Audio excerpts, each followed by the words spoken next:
Apa itu dignity kita? Negara kita, kedaulatannya dijual kepada asing dengan harga murah tanpa rasa malu. Bla bla bla bla. Hutang kita menumpuk. Kenapa BBM dinaikkan? Akhirnya Sri Mulyani bilang karena kalau tidak dinaikkan maka kita tidak bisa bayar hutang.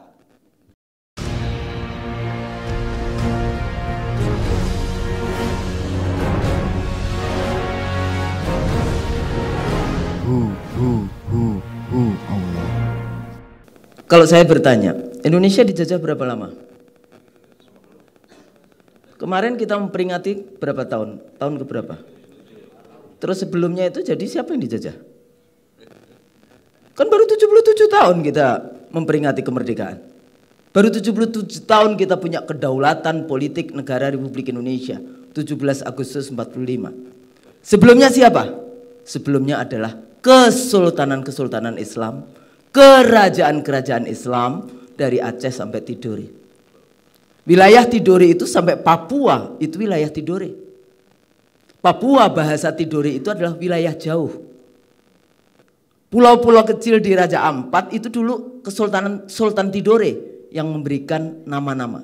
Tidore masuk negara Republik Indonesia tahun 1951. 12 Hindu Buddha ada, Bali tentu saja ya. Ada nggak negara Kristen di Indonesia? Nggak ada. Kristen hadir dengan penjajahan 3G, Gold, Gospel, Glory. Nah, tapi kenapa saya mulai dari itu? Karena hari ini kita umat Islam di Indonesia, kalau kita bicara, I'm a Muslim, identitas politik saya adalah Islam. Saya memilih pemimpin dengan cara karena apa yang diajarkan di dalam Al-Quran hadis, langsung teroris, fundamentalis, radikal. Saya Pancasila, kamu? Saya Bhinneka, kamu? Loh, kalau Anda mengatakan saya Bhinneka, orang lain berbeda, gak apa-apa dong, namanya juga Bhinneka. Nah, nih konsep-konsep yang kita fahami hari ini. Pada saat ini kita umat Islam sudah termarginalkan. Padahal Islam adalah negara terbesar, the most populous Muslim country in the world adalah Indonesia. Hari ini negara yang kaya raya resourcesnya, tapi 1% penduduk Indonesia menguasai 50% kekayaan di Republik ini. Ada satu bandar yang dia punya sampai 9 juta hektar tanah. 5 juta hektar diagungkan di bank asing, bank dalam negeri, 4 juta hektarnya diagungkan di bank asing. Ini persoalannya.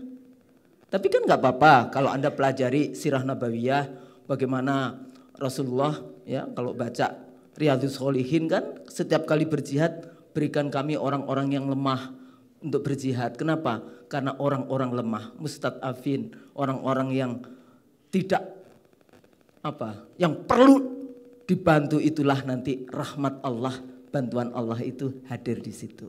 Nah, orang Islam nggak boleh Anda punya agama terus, aduh kasihan deh gue, terus di pojokan, ini nggak boleh.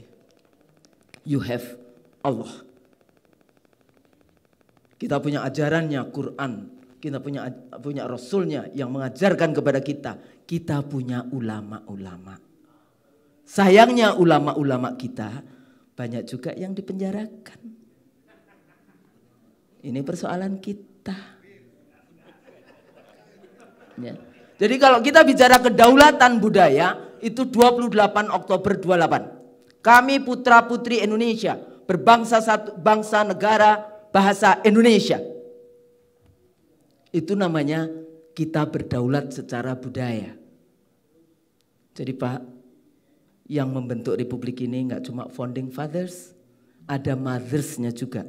Kami putra dan putri Indonesia.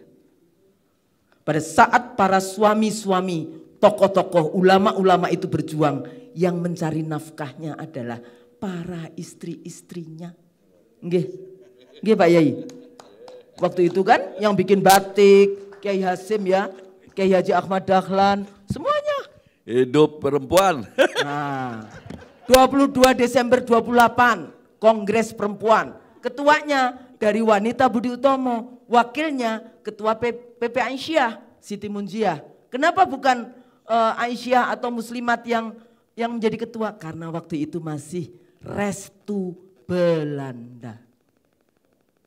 20 Mei Budi Utomo. Kenapa Budi Utomo? Kenapa bukan Syariat Islam yang jadi gerakan nasional? Karena restu penjajah. Itu persoalan. Apakah kita sekarang sudah merdeka? Sepertinya belum. Ya enggak? Proklamasinya sudah. Nah, ini penting. Jadi baru kedaulatan politik. Tapi konstruksi politiknya waktu itu, kalau kita bicara BPUPK, dari 29 Mei itu sudah pidato. Ya, jadi 1 Juni Pancasila, ya itu pidatonya Soekarno. Jadi bukan oh iya lahirnya Pancasila, itu pidato Soekarno tentang ini. Tapi kalau kita bicara Pancasila yang disetujui ya 18 Agustus 45 di dalam konteks itu. Tapi yang ingin saya sampaikan ada 2 hal. Yang pertama adalah hilangnya 7 kata di dalam Pancasila. Tapi ada yang kita lupa. Ada lagi yang hilang dalam waktu yang sangat singkat. Presiden Indonesia adalah pribumi dan beragama Islam. Dicoret. 18 Agustus 45. Jadi kalau kita bicara apa kesalahan orang Islam hari ini? Semua sudah diberikan. Ya, apa kesalahan kita hari ini? Hanya karena kita ingin pemimpin yang bisa sholat, ya bisa. Akhirnya ada foto pemimpin bisa sholat, kan kayak gitu. Foto. Nah itu. Jadi ekonomi 1% penduduk menguasai 50% kekayaan di Republik ini. 72% tanah di Republik ini dikuasai oleh 1% itu juga. Kira-kira bapak-bapak, para kiai, ibu-ibu di sini termasuk yang 1% yang saya sebutkan? Hari ini ada lagi kedaulatan, itu kedaulatan ekonomi, kedaulatan dignity kita. Apa itu dignity kita? Negara kita kedaulatannya dijual kepada asing dengan harga murah tanpa rasa malu. Bla bla bla bla. Hutang kita menumpuk. Kenapa BBM dinaikkan? Akhirnya Sri Mulyani bilang karena kalau tidak dinaikkan maka kita tidak bisa bayar hutang. Jadi Bapak Ibu-ibu, para tokoh-tokoh ulama di sini, Indonesia dibiayai oleh riba. Gimana kita mau barokah? Bagaimana kita mau barokah di sini? Waktu saya bicara di teman-teman di NO garis lurus,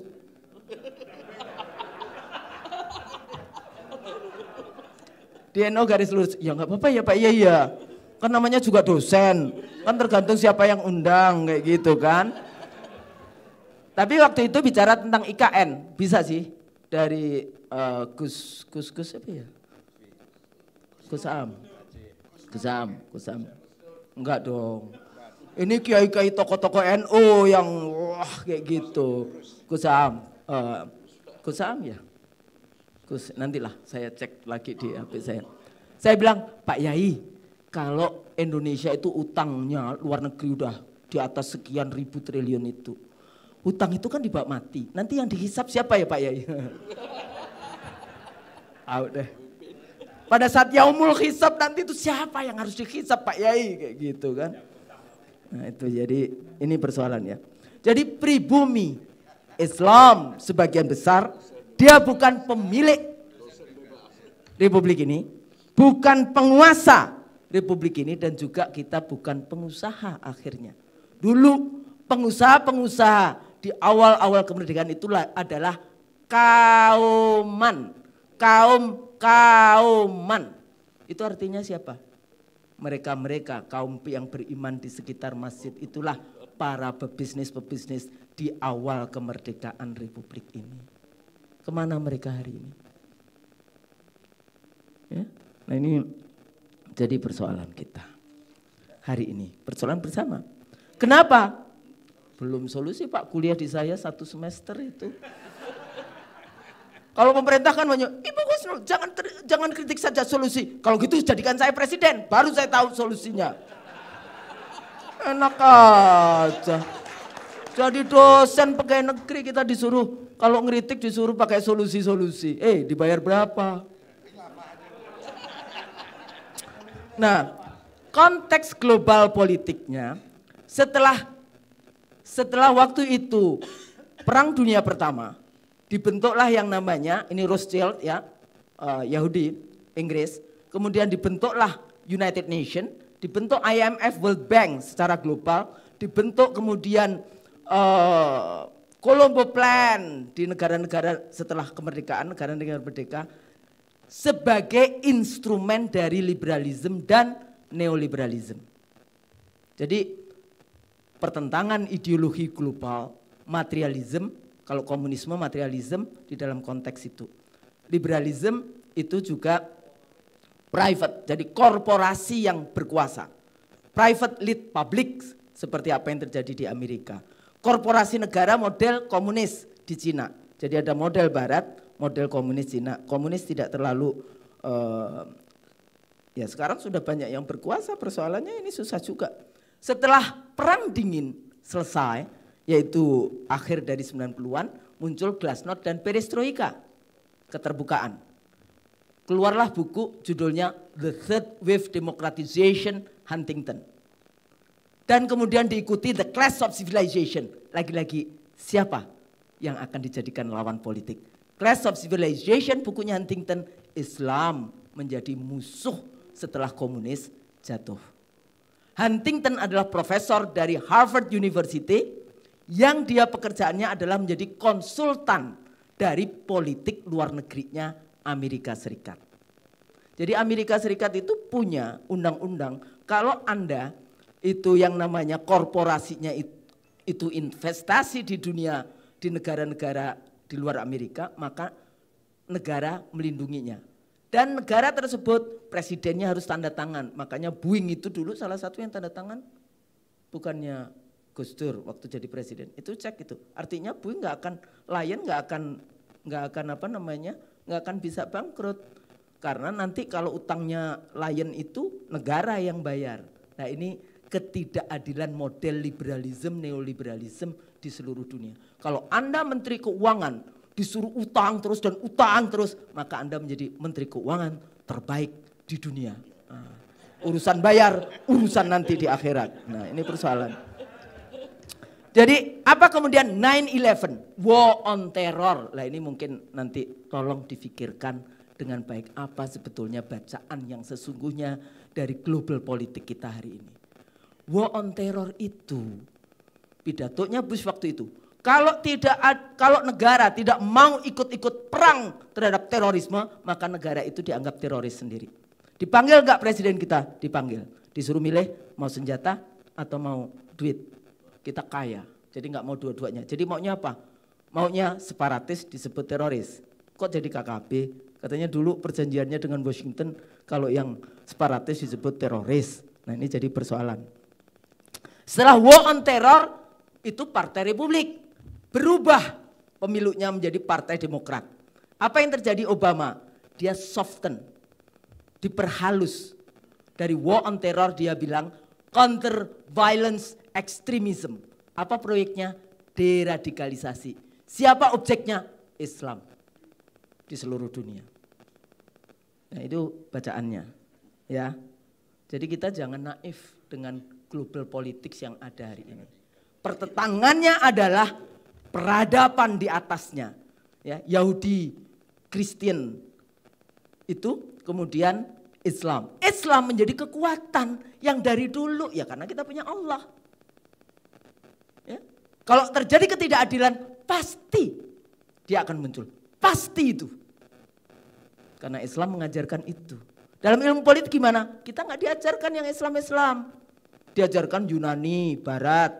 Makanya saya pusing kayak gitu. Masa saya disuruh mengajarkan para pemikir-pemikir yang hidupnya LGBT, yang hidupnya bunuh diri, yang hidupnya Buffalo Togetherness, yang hidupnya gimana? Sementara kalau saya bicara tentang Al-Farabi, saya bicara tentang Al-Mawardi, saya bicara tentang Ibnu Taimiyah, Wahabi. Langsung gitu. Enggak, Ibnu Taimiyah kan yang selalu dihubungkan dengan ini. Al-Farabi, Mawardi, Ibnu Taimiyah, Ibnu Khaldun, ya. Langsung itu. Padahal yang disebut teorinya Rousseau 1700-an tentang kontrak sosial itu sudah dibahas oleh Al-Mawardi tahun 900-an. Ibnu Khaldun bicara tentang teori ekonomi nilai lebih yang dibahas oleh Marx 1800-an sudah dibahas 500 tahun sebelumnya oleh Ibnu Khaldun. Nah, kenapa dihilangkan referensi-referensi seperti ini? Hasanah, yang ini para tokoh-tokoh ulama-ulama itu kalau memutuskan sesuatu kan sholat dulu malam, puasa dulu, bertanya kepada Allah, imannya tidak diragukan. Kok lebih percaya dengan yang LGBT? Nah, nih Bapak, Ibu. Saya ngajar di situ langsung ada seorang dosen yang mengajarkan kepada agama-agama tertentu. Enggak usah seorang dosen Bu Hosnol, ngomong aja, enggak masalah. Ya gitu. Nanti saya juga dihisap, kenapa kamu cuma ngajarin Marx, ngajarin Rousseau, tapi tidak ngajarin ilmu-ilmu yang itu dipelajari di dalam Islam. Nah ini kan penting. Balik hari ini yang tadi, Indonesia hari ini. Bagaimana kita merebut tafsir Pancasila. Rebut Pak, nggak bisa cuma, aduh kasihan deh.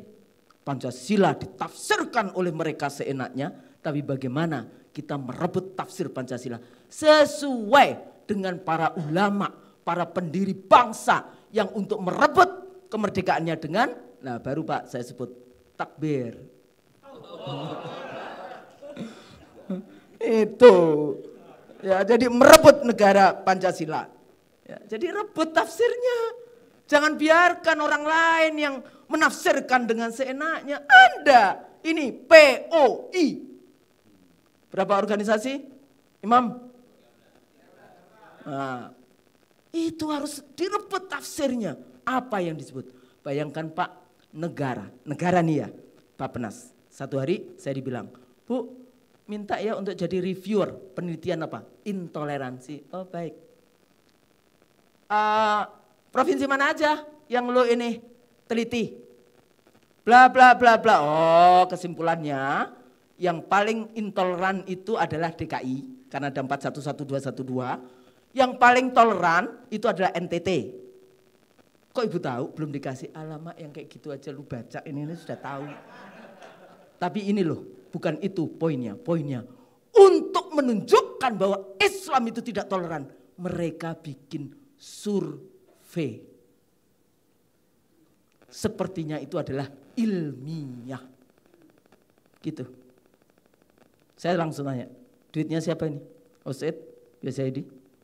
Dua-duanya Bu. Nah, dua-duanya. Jadi terakhir ini keamanan. Ini sebenarnya saya kalau ini kuliah, gimana caranya meres kuliah 1 semester political economy. Jadi cuma 15 menit ya Pak ya. Tapi mudah-mudahan menjadi gini, apa yang saya sampaikan mudah-mudahan ini nanti bermanfaat. Bagaimana kita jangan Islamofobia.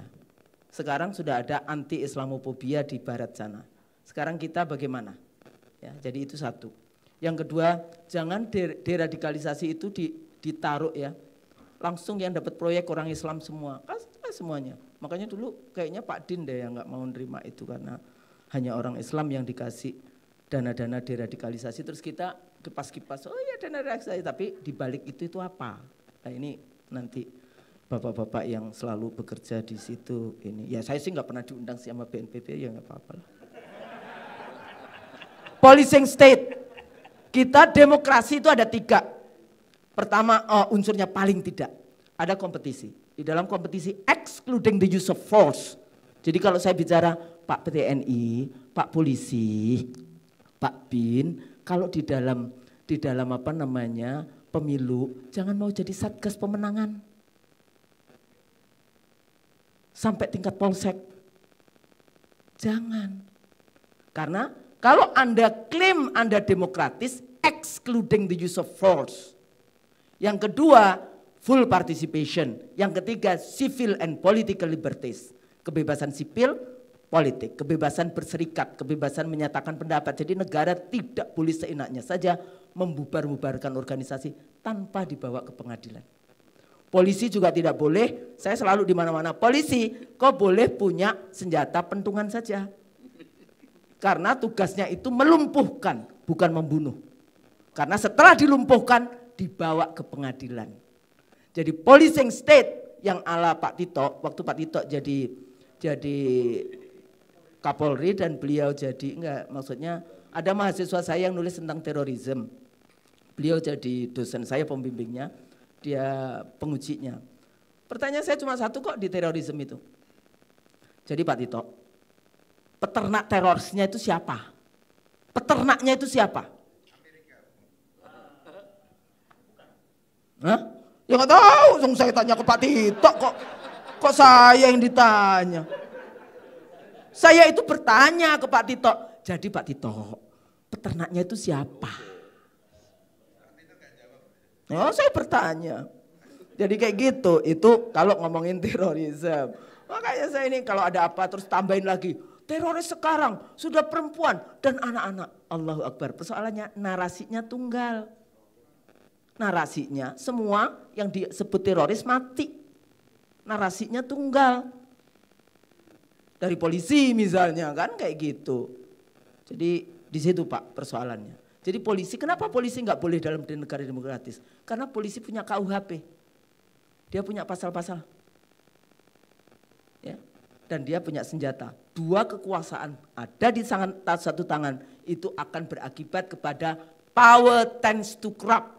Absolute power corrupt absolutely. Itu teorinya Lord Acton dan sudah terjadi di mana-mana. Makanya kenapa kekuasaan dibagi, yudikatif, eksekutif, legislatif dan sebagainya seperti itu.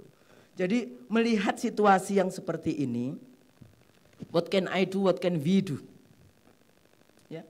Jadi gimana? Saya sudah di mana-mana, kalau mau terakhir saya nulis untuk MPR itu merebut tafsir itu ya dengan mempromosikan politik halal.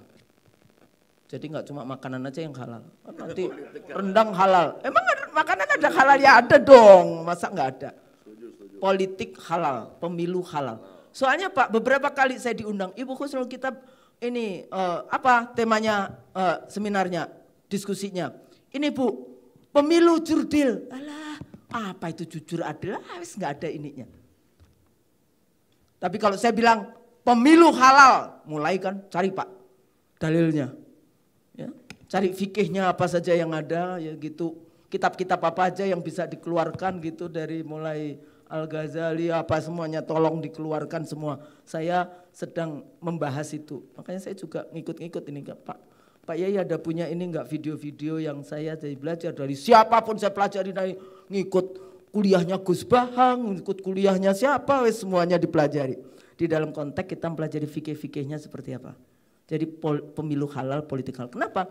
Karena kita ada kecenderungan selalu bicara jangan bawa-bawa agama ke politik. Itu adalah konsep Kristen Protestan. The separation between state and church di gerakan-gerakan di Eropa. Jadi kalau Anda mau seperti itu, Anda pengikut Kristen Protestan. Tapi kalau kemudian Katolik gimana? Katolik enggak. Kalau Anda Katolik, Anda dibaptis, saat itu juga Anda punya dua kewarganegaraan. Satu warga negara Indonesia dan satu warga negara Vatikan. Dia enggak perlu yang namanya punya negara sampai ini, tapi dia punya uskup sampai di seluruh pojok dunia, tapi dia punya warga negara. Nah itu Katolik. Kenapa kita enggak boleh ngomong? Ini kita wacana. Ya saya bilang khilafah Kristen Protestan, khilafah Vatikan, khilafah Katolik Vatikan, khilafah Islam, udah bahas saja sebagai diskursus ilmu pengetahuan politik. Gak apa-apa. Jadi PR-nya banyak ya Pak ya, pemilu kita Bintek terakhir saya dengan DPRD itu ngotot aja. Coba Bu Husnul, ini pisahkan, ini urusan politik Bu Husnul. Ah udah capek saya ajarin modal kapital, modal sosial untuk bisa menang, strategi. Tapi apa yang terjadi?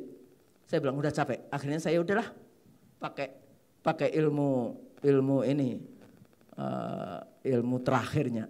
Bapak Muslim? Iya. Bapak percaya dengan rukun iman? Iya. Bapak percaya dengan qadha dan qadar? Iya.